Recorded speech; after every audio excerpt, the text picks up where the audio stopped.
Sakay na ako, ang taas. Look at that. Nakatakot. Let's go. At nandito na naman ako, ano na naman sa inyo. Hindi na nga ako sana sasakay ng rides na ito, pero yung kasamahan ko, pinilit ako na sa makalilibre niya daw ako. Binayaran niya ako ng ticket, pero binayaran ko rin siya kasi ayokong magpalibre. Kaya ang ending, nakasakay na lang ako at na-enjoy ko itong zipline na ito. At 40 baht, 2 stations na ang mai-experience mo. Nakikita nyo dyan kung gaano ako kasaya na na-experience ko ito. Nung una, takot na takot ako, pero nung tinulak na ako para mag-zipline, ay hindi naman pala siya nakakatakot at may-enjoy mong hangin. Pila ako na yung next papunta doon sa pinakamalayo. This is the next second station at mas mataas to siya doon sa first station. Dito na ako, kinakabahan ako ng konti. Pero syempre, mapagpanggap tayo. Kunyari matapang.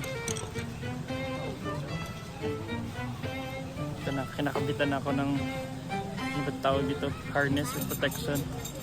Okay, you sit down. Sit down. Yeah. Okay, wait. Okay. Are you ready? Wait, no. No. Okay, ready? Okay, let's go. 1, 2, 3, go.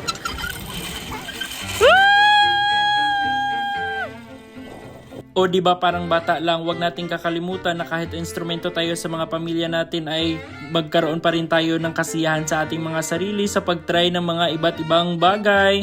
Yun lamang. Thank you so much for watching. Please share this video.